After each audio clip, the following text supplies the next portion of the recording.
तो कैसे हैं आप लोग। आशा और उम्मीद है कि आप सभी अच्छे होंगे। तो दोस्तों, आज के इस वीडियो में हम सीटेट दिसंबर 2021 का पेपर लेकर के आए हैं। इससे पहले हम इसका एक पार्ट बना चुके हैं जिसमें हम सीडीपी पर हम चर्चा कर चुके हैं। ये पेपर आपको देख रहे हैं कि 21 तारीख यानी 21/12/2022 यानी 21 दिसंबर 2021 का पेपर है। 21 दिसंबर 2021 का पेपर है। इसमें हम सीडीपी पर हम एक पार्ट बना चुके हैं जिसमें 15 क्वेश्चन पर फुल डिस्कस किए हुए हैं, उसके साथ भी फुल डिस्कस के साथ आंसर बताए हैं। ठीक है, आपको एक भी डाउट नहीं होगा। ठीक है, इसमें हम इस सीरीज में हम CDP, EVS, math, Hindi, Sanskrit सब का जो है प्रैक्टिस सेट दिसंबर 2021 में जितना भी एग्ज़ाम हुआ है हर एक शिफ्ट का क्वेश्चन जो है डिस्कशन होगा एकदम व्याख्या के साथ, और भी प्रीवियस ईयर में जो भी एग्ज़ाम हुआ है उसका भी क्वेश्चन डिस्कशन होगा। तो चैनल को सब्सक्राइब कर ले, आपको इस चैनल पे के माध्यम से एक बेहतरीन तैयारी जो है करवाई जाएगी। एक बार देख लेने के बाद आपको किसी दूसरे का वीडियो देखने का जो है ज़रूरत नहीं पड़ेगा, ये हमारा वादा है। तो चलिए आज से 16 नंबर क्वेश्चन स्टार्ट करते हैं। इसमें हम इससे पहले वाले वीडियो इस पार्ट 1 जो है वो आप देख लें, उसके बाद अच्छे से समझ में आएगा। एकदम बेसिक बताते हुए हम चलते हैं। चलिए हम आगे बढ़ते हैं।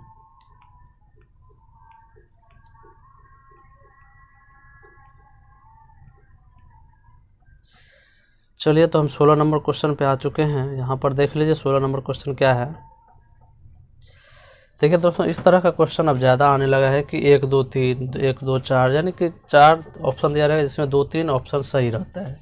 तो ऐसे में विद्यार्थी जो है क्या होता है मतलब एक तरह से दुविधा में पड़ जाते हैं कि क्या सही होगा क्या गलत होगा। तो इस तरह के क्वेश्चन को थोड़ा अच्छे से केयरफुल ढंग से पढ़ के उसके बाद जवाब दें। ठीक है, जो बच्चों के लिए सबसे बेहतर हो वही आपको ढूंढना है। ठीक है, 16 नंबर क्वेश्चन देखते हैं। 16 नंबर क्वेश्चन देख लीजिए क्या है कि एक कक्षा में अध्यापिका भिन्न जातियों के समूह वाले अधिगमकर्ताओं के लिए समावेशी वातावरण की रचना कैसे कर सकते हैं। तो समावेशी कक्षा आपको पता है जिसमें विभिन्न सामान्य बालक और विशिष्ट बालक को क्या किया जाता है, एक साथ पढ़ाया जाता है। ठीक है, लिंग भेद, जाति भेद, जेंडर रूढ़िबद्धता, पक्षपातपूर्ण व्यवहार सभी को दूर करके एक साथ सभी को सामान्य बालक और विशिष्ट बालक को एक साथ पढ़ाया जाता है। ठीक है, तो इसमें समावेशी वातावरण की रचना कैसे कर सकती है एक शिक्षिका, उसका 4 ऑप्शन दिया गया है, आपको बेहतर ऑप्शन ढूंढना है। ठीक है, तो एक में देख लीजिए, अपनी उन अवधारणाओं और पूर्वाग्रहों पर चिंतन करके जो बच्चों के शैक्षिक अनुभव को सीमित करते हैं। सही बात है, हमें उन अवधारणाओं और पूर्वाग्रहों को दूर करना है जिससे बच्चों के शैक्षिक अनुभव जो है सीमित करता है, यानी दायरा को सीमित कर देता है। वैसे पूर्वाग्रह, वैसी अवधारणाओं को हमें पर चिंतन करना चाहिए और उसको दूर करके तब जो है उसके शैक्षिक अनुभव को क्या करना है, बढ़ावा देना है, सीमित नहीं करना है। समझ गए, ये ऑप्शन सही है। यानी कि उस ऐसी अवधारणा यानी पूर्वाग्रह को पर चिंतन करके जो हमें बच्चों के शैक्षिक अनुभव को जो सीमित करता है वैसी अवधारणाओं को दूर करना है। ठीक है, तो ये 1 नंबर ऑप्शन सही है। कक्षा में बच्चों के अनुभवों के विविधता को सम्मिलित करके, ये भी सही है। बच्चे जो विद्यालय में आते हैं विभिन्न पृष्ठभूमि से आते हैं, विभिन्न जाति से आते हैं, विभिन्न जो है वातावरण से आते हैं, तो उसे अनुभवों को विविधता जो होता है, अनुभव की विविधता होता है, उसे हमें सम्मिलित करना है। संस्था में जो है समानता की मूल संस्कृति पर बल देना है। सही बात है, समावेशी शिक्षा का जब आप पालन करते हैं तो वहाँ पे समानता की जो है मूल संस्कृति उस पर बल देना बहुत ही ज़रूरी होता है। ठीक है, और 4 में छात्रों को प्रोत्साहित करने कि वे स्वयं को मानकीय पाठ्यक्रम के अनुकूल बना ले। ये गलत बात है। जो पाठ्यक्रम है उसके अनुकूल हम क्यों बनाएं, हमें हमारे अनुकूल पाठ्यक्रम बनना चाहिए, हमें उसके अनुकूल नहीं बनना है। जॉन डीवी एक अच्छे विचारक हैं, वो बताए हुए हैं कि शिक्षा बालक के लिए है। क्या है, शिक्षा बालक के लिए है, बालक शिक्षा के लिए नहीं है। ठीक है, इसीलिए हमें पाठ्यक्रम के अनुकूल नहीं बनना है, पाठ्यक्रम को हमारे अनुकूल बनाना है। समझ गए, तो ये 4 नंबर ऑप्शन गलत हो जाएगा। तो 1 2 3 सही है, तो 1 नंबर ऑप्शन इसका सही हो जाएगा। चलिए दोस्तों, अगला क्वेश्चन देखते हैं कि रमनिक की कक्षा में एक दृष्टिबाधित छात्र है। ठीक है दोस्तों, इससे दृष्टिबाधित और जो विकलांग विशिष्ट बालक हैं, जैसे दृष्टिबाधित हो गया, मूक बधिर हो गया, और जो बहरे बालक हैं, उस सब का जो है सिलेबस आपको जो है क्लियर कर लेना है। उस सब का क्वेश्चन जो उस सब पर जो है थ्योरिटिकल वीडियो जो है इस चैनल के माध्यम से आपको मिल जाएगा। समझ गए, तो उस चैनल को सब्सक्राइब कर लें। समझ गए, चलिए रमनिक की कक्षा में एक दृष्टिबाधित छात्र है। ठीक है, तो एक समावेशित कक्षा में, ठीक है, समावेशी कक्षा में विशिष्ट और सामान्य बालक रहते हैं, जिसमें दृष्टिबाधित छात्र भी है। इन संदर्भ में क्या निर्देशात्मक समायोजन करने चाहिए, कैसा निर्देशन हमें बच्चों को देना चाहिए, ठीक है। तो एक में विविध प्रकार के दर्शनात्मक प्रस्तुतिकरण देकर, बोला है कि विभिन्न तरह के दर्शनात्मक प्रस्तुतिकरण देकर, ये तो नहीं होगा, देखने वाले प्रस्तुतिकरण नहीं देंगे क्योंकि ये दृष्टिबाधित है, ठीक है। मुद्रित पुस्तकें उपलब्ध कराकर, मुद्रित पुस्तकें हमें उपलब्ध नहीं कराना है दृष्टिबाधित बच्चों के लिए। त्रिविमीय नक्शे और चार्ट जैसे स्पर्शीय संसाधनों का प्रावधान करना, ये सही बात है, स्पर्शिक संसाधन, क्योंकि ये तो दृष्टिबाधित बालक है, इसे तो देख नहीं सकता है, ये स्पर्श कर सकता है। ब्रेल लिपि जो बना है, ये लुई ब्रेल जो है इसका जो है प्रतिपादक हैं, जो 6 बिंदुओं पर आधारित है, ठीक है। 6 बिंदु उभरे बिंदु रहते हैं जिसको स्पर्श करके बालक सीखता है, तो ब्रेल लिपि लुई ब्रेल के द्वारा दिया गया है, समझ गए, याद रखेगा, ये 6 बिंदुओं पर आधारित है। तो ये त्रिविमीय नक्शे और चार्ट जैसे स्पर्शिक संसाधनों का प्रावधान करना चाहिए। 3 नंबर ऑप्शन सही है इसका, ठीक है, सबसे बेहतर ऑप्शन है। छोटी मुद्रा वाले कार्ड सेट प्रदान करना, ये नहीं होगा दृष्टिबाधित के लिए, ये तीनों ऑप्शन गलत है, 3 नंबर ऑप्शन सही है। चलिए आगे देखते हैं। चलिए आगे है, रीना कक्षा में दी गई किसी भी समस्या को सुलझाने के लिए अलग अलग तरकीबों से बारे में सोचती है, ठीक है, अलग अलग तरह से वो सोचती है। तो निम्न में से किसका प्रतीक है, देखिए, एक होता है अपसारी चिंतन, ठीक है, या अपसारी सोच कहिए, और एक होता है अभिसारी चिंतन, ठीक है, अभिसारी चिंतन। तो अपसारी चिंतन वाले होते हैं क्या है कि ये एक बिंदु से ये विभिन्न तरह से सोच सकते हैं, ठीक है। जैसे ये एक प्रकाश का ये सूरज है, इससे विभिन्न तरह की रोशनी निकलता है, तो ये एक तरह से जो सृजनात्मक बच्चे होते हैं जो विभिन्न तरह से सोच सकते हैं, उसमें अपसारी चिंतन की प्रवृत्ति पाई जाती है, ठीक है। ये किसी भी चीज़ को विभिन्न तरीक़ा से सोच सकता है, विभिन्न तरीक़ा से प्रस्तुत कर सकता है। और एक होता है अपसारी चिंतन, तो अपसारी चिंतन वाले बच्चे किसी भी समस्या को एक ही तरीक़ा से वो बता पाते हैं या एक ही तरीक़ा से वो कर सकते हैं, समझिए, रटाया होता है। तो ये अभिसारी चिंतन वाले ये सृजनात्मक बच्चे नहीं होते हैं, लेकिन अपसारी चिंतन वाले बच्चे जो है ये सृजनात्मक होते हैं। ये एग्जाम में आता है दोस्तों क्वेश्चन, आप ध्यान से इसको लिख लीजिए। अपसारी चिंतन वाले बच्चे सृजनात्मक होते हैं, प्रतिभाशाली होते हैं, समझ गए, ये याद रखिएगा। तो इसका ऑप्शन क्या हो जाएगा, अपसारी सोच वाले होते हैं। 4 नंबर इसका ऑप्शन हो जाएगा क्या, अपसारी चिंतन वाले वो होते हैं, ठीक है। चलिए अगला देखते हैं कि 19 नंबर क्वेश्चन में आप देख रहे हैं कि यहाँ पर देखिए कि राजू 61 के स्थान पर 16 लिखता है, राजू 61 के स्थान पर 16 लिखता है, ठीक है। उसके बाद बी और डी में अक्सर भ्रमित रहता है, ठीक है, भ्रमित रहता है यानी कि इसको ये लिखता है और इसमें भ्रमित रहता है, यानी बी और डी में अंतर नहीं कर पाता है, या फिर SAW 100 को वो वाज 100 और वाज में वो अंतर नहीं कर पाता है। जैसे न्यूक्लियर है, न्यूक्लियर को अनक्लियर पढ़ेगा, यानी कि उसको उसमें अंतर नहीं कर पाता है, यानी कि 61 को वो 16 लिख देता है, यानी कि उसमें अंतर नहीं कर पाता है बनी। तो ये एक तरह का ये अक्षमता होती है, अधिगम अक्षमता। तो ये क्या है, एक पठन वैफल्य की समस्या, या क्या है, इसको हम पठन वैफल्य, यानी कि इससे किसी भी शब्द में वो अंतर स्पष्ट नहीं कर पाता है, तो इसको हम क्या कहेंगे, पठन वैफल्य कहेंगे, ठीक है, ये याद रखिए। इसको क्या हो जाएगा, पठन वैफल्य, यानी कि पठन वैफल्य जो होता है वो डिसलेक्सिया होता है, क्या होता है, डिसलेक्सिया होता है, समझ गए। तो इसका ऑप्शन नंबर 1 हो जाएगा। चलिए अब आगे बढ़ते हैं। चलिए समावेशी शिक्षा से फिर आ गया, एक समावेशी कक्षा में विशेष बच्चों को किस प्रकार सहायता मिल सकती है, समझ गए। तो हम समावेशी कक्षा के बारे में बता दिए हैं। एक में है व्यक्तिक लक्ष्यों पर निर्धारित प्रतिस्पर्धात्मक संस्कृति, 3 में है सहयोगात्मक अधिगम, और 4 में है मानकीकृत निर्देश। मानकीकृत निर्देश हम नहीं देंगे बच्चों को, ठीक है, मानकीकृत निर्देश नहीं देना है, ठीक है।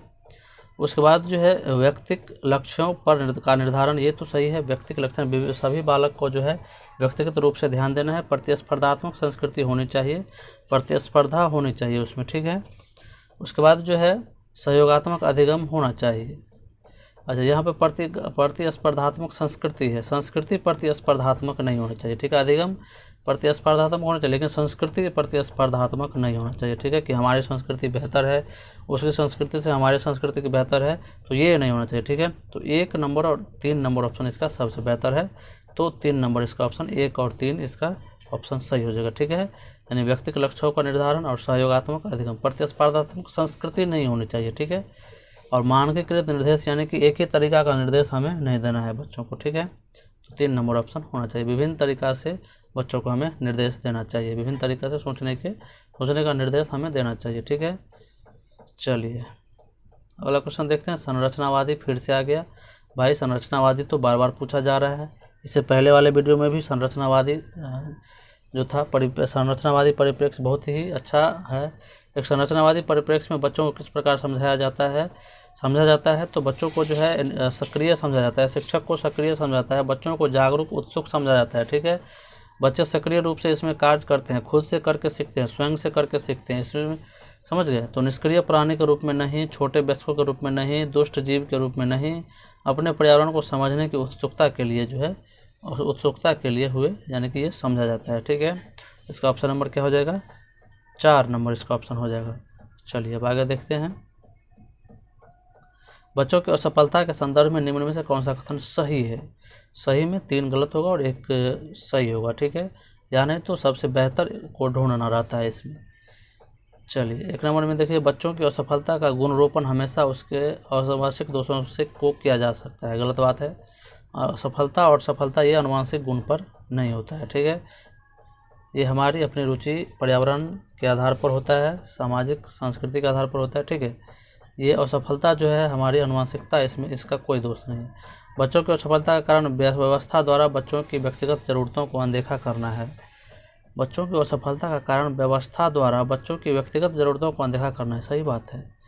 जो बच्चों की इच्छा है, जो उसकी जो मतलब बच्चों की जो इच्छा है, रुचि है, क्षमता है, उसके अनुसार हमें उसको पढ़ाना है या फिर उसकी ज़रूरत को पूरा करना है, उसको अनदेखा नहीं करना है। तो ये ऑप्शन 2 नंबर इसको मेरा जो है इसमें हमें सबसे बेहतर लग रहा है, ठीक है। और जो बालक कभी स्कूल नहीं गए, अपने बच्चों की शिक्षा में रुचि नहीं रखते, गलत बात है।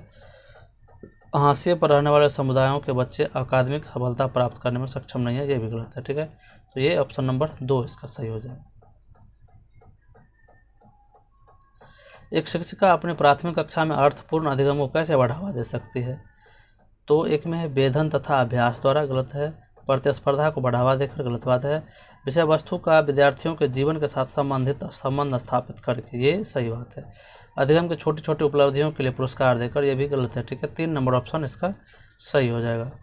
विभिन्न तरीका का अवसर देना है बच्चों को, जो भी पढ़ाना है। NCF 2005 कहती है कि बच्चों के बाहरी जीवन से, स्कूल के बाहरी जीवन से जोड़ के बच्चों को पढ़ाना है, ठीक है। उसके जीवन से संबंध स्थापित करके पढ़ाना है। चलिए अगला नंबर क्वेश्चन देखते हैं कि अनुपमा अपनी कक्षा में विज्ञान पढ़ाते हुए गणित के संप्रतियों के साथ संबंध बनाती है। इस प्रकार का शिक्षा शास्त्र, यानी कि विज्ञान पढ़ा रही है, पढ़ाते हुए क्या करते हैं, गणित के साथ, गणित के संप्रतियों, जो गणित का संप्रत्य है, सूत्र है, उसके साथ संबंध बैठा रही है, ठीक है। तो एक इस प्रकार के शिक्षा शास्त्र क्या है? एक अधिगम के स्थानांतरण और अंतः विषयात्मक अधिगम को बढ़ावा देगा। क्या बोल रहे हैं? एक अधिगम स्थानांतरण और जो है अंतः विषयात्मक अधिगम को बढ़ावा देगा, बहुत अच्छा है। ज्ञान के अर्जन में रुकावट होगा, गलत है। अधिगम में रुकावट उत्पन्न करेगा, ये भी गलत है। छात्रों को भ्रमित को बढ़ावा देगा, गलत बात है। 1 नंबर इसका ऑप्शन हो जाएगा। अधिगम के स्थानांतरण अंतः विषयात्मक अधिगम को बढ़ावा देगा, ठीक है। एक दूसरे के संबंध को वो बढ़ावा देगा। चलिए बहुत ही अच्छा क्वेश्चन देख लीजिए। 25 नंबर क्वेश्चन देख लीजिए क्या है। ये जानकारियाँ किस स्मृति में संगठित होती है? देख लीजिए। एक है बाइक की सवारी करने की प्रक्रिया, जो हम बाइक चलाते हैं वो, धुले कपड़ों की को तह करने की प्रक्रिया, साथ में 7 वर्ष की उम्र में एक पेड़ पर चढ़ने का अनुभव, ये किस स्मृति में संगठित होता है? अल्प अवधि स्मृति नहीं है, गलत बात है। अल्प अवधि स्मृति में बाइक अगर हम चलाना एक बार सीख जाते हैं तो वो हमारे पूरे लाइफ के लिए रहता है, ठीक है। तो ये अल्प अवधि मेमोरी नहीं होगा। दीर्घ अवधि ये सही है, ठीक है। इसका क्या हो जाएगा? दीर्घ अवधि स्मृति होगा, संवेदिक नहीं होगा, कार्यकारी नहीं होगा। ठीक है, 2 नंबर इसका ऑप्शन हो जाएगा। चलिए, इसमें थोड़ा सा दिमाग आप भी लगा सकते हैं। चलिए, निम्नलिखित कथनों में कौन सा कथन बच्चों को त्रुटियों को समझने के लिए सही नहीं है? सही नहीं है यानी कि 3 ऑप्शन इसमें गलत होगा और 3 सही होगा और 1 गलत होगा। नहीं वाले में 3 सही होता है और 1 गलत होता है। ठीक है, तो यह कक्षा में छात्रों के ग्रेड और पदों को निर्धारित करने में मदद करता है, ये गलत बात है। ठीक है, कथनों का इसमें बोल रहा है कि निम्नलिखित कथनों में कौन सा कथन बच्चों के त्रुटियों को समझने के लिए सही नहीं है? ठीक है, एक 2 में शिक्षक को छात्रों के अवधारणात्मक समझ से अवगत कराता है। ठीक है, 3 में शिक्षण अधिगम प्रक्रिया में त्रुटि समझ सार्थक है क्योंकि यह अधिगम प्रक्रिया का सहज हिस्सा है। सही बात है, ये त्रुटि जो है बच्चा करेगा और करके त्रुटि करके ही बच्चा सीखता है, ये थॉर्नडाइक का नियम है। समझ गए? चलिए, 2 नंबर सही है। 3 नंबर, यह बच्चों के सोच में अंतर्दृष्टि प्रदान करता है, ये भी सही है। अंतर्दृष्टि सोच जो है कोहलर जो है इसके बारे में बताए हुए हैं, गेस्टाल्टवादी हैं। तो ये अंतर्दृष्टि सोच को जो है क्या करता है, ये विकसित करता है। जब त्रुटि होता है और बच्चा को बताया जाता है तो वो उसको बेहतर ढंग से सोचता है फिर से। ठीक है, तो 1 नंबर इसका ऑप्शन सही हो जाएगा, यानी कि ये गलत है। चलिए, 27 नंबर क्वेश्चन देखिए क्या है। किस प्रकार की प्रेरणा उन गतिविधियों से जुड़ी है जो अपने आप में आनंददायक व संतोषजनक है? यानी कि आंतरिक प्रेरणा एक तरह से समझ लीजिए। तो आंतरिक प्रेरणा जो होगा वो सबसे बेहतर होगा, तो 1 नंबर ही ऑप्शन हमें है आंतरिक प्रेरणा, ये सब गलत हो जाएगा। चलिए, 28 नंबर क्वेश्चन देख लीजिए। शिक्षिका की अपने विद्यार्थियों से अपेक्षाएं या अपेक्षाओं उनके अधिगम पर महत्वपूर्ण प्रभाव डालती है। का विद्यार्थियों का अधिगम से कोई संबंध नहीं होता, ये तो गलत बात है। विद्यार्थियों के अधिगम और उसके स्वयं की क्षमता पर किसी प्रकार का प्रभाव नहीं डालती है, ये भी गलत है। बच्चों के अधिगम के लिए एकमात्र निर्धारक है, ये भी गलत बात है। 1 नंबर इसका ऑप्शन उसके अधिगम पर महत्वपूर्ण प्रभाव डालती है।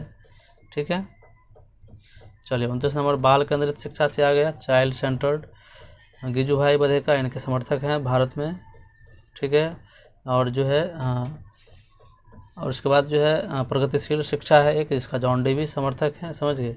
तो बाल केंद्रित कक्षा का सृजन कैसे किया जा सकता है? तो एक में शिक्षार्थियों को उसके निष्पादन के बारे में समय पर प्रतिपुष्टि देकर, विद्यार्थियों को प्रश्न पूछने से हतोत्साहित नहीं करना है, हमें प्रोत्साहित करना। ऑप्शन 2 गलत हो गया। जहाँ पे भी हतोत्साहित मिले बच्चों के लिए वो गलत होता है। बारंबार परीक्षा लेकर, ये भी गलत बात है। विद्यार्थियों में प्रतिस्पर्धा प्रोत्साहित करके, तो इसका ऑप्शन नंबर 1 नंबर सबसे बेहतर है। शिक्षकों को उनके निष्पादन के बारे में समय समय पर उसको प्रतिपुष्टि देना है। ठीक है, ये बाल केंद्रित शिक्षा का सृजन करने में जो है सहायक होगा। ठीक है, 1 नंबर ऑप्शन हो जाएगा। चलिए, लास्ट क्वेश्चन देखते हैं क्या है। NEP 2020 बहुत ही अच्छा क्वेश्चन है दोस्तों। NEP 2020 जो है हम इसका टॉपिक क्लियर करवाएंगे आपको, थ्योरी में याद रखिएगा। चैनल को सब्सक्राइब कर लें, आपको बेहतरीन कंटेंट देखने को मिलेगा। राष्ट्रीय शिक्षा नीति 2020 क्या प्रस्तावित करती है? विद्यालय की पाठचर्या की विषय वस्तु में कटौती, ये भी गलत है, ये गलत है। विद्यालय की पाठचर्या में लचीलेपन में वृद्धि, ये सही है। ठीक है, रटंत अधिगम को महत्व देना, ये गलत बात है। विवेचनात्मक चिंतन को महत्व देना, ये सही है। ठीक है, 1 और 4 हमको सही लग रहा है। तो 1 और 4 किस ऑप्शन में है? तो 2 नंबर ऑप्शन तो सही है, 2 सही है। 1 में है विद्यालय की पाठ्यचर्या की विषय वस्तु में कटौती, तो ये 1 नंबर ऑप्शन हमें अच्छा नहीं लग रहा है। 2 और 4 ही ऑप्शन सही है, तो 1 नंबर इसका ऑप्शन 2 और 4 इसका सही होगा। विद्यालय की पाठ्यचर्या में लचीलापन में वृद्धि और विवेचनात्मक चिंतन को महत्व देना। ठीक है, तो 2 और 4 सही होगा। ठीक है, तो चलिए, अब हो गया। इसमें जो है कहीं पर आपको ये विद्यालय की पाठचर्या की विषय वस्तु भी में कटौती भी बताया गया है। तो विद्यालय की पाठचर्या की विषय वस्तु में कटौती क्यों करेंगे? हमें अच्छा से अच्छा चीज़ उसमें जोड़ना है। समझ गए? तो चलिए, आज की वीडियो में इतना ही। वीडियो अच्छा लगा होगा तो दोस्तों इसको लाइक, सब्सक्राइब और शेयर जरूर करें। धन्यवाद।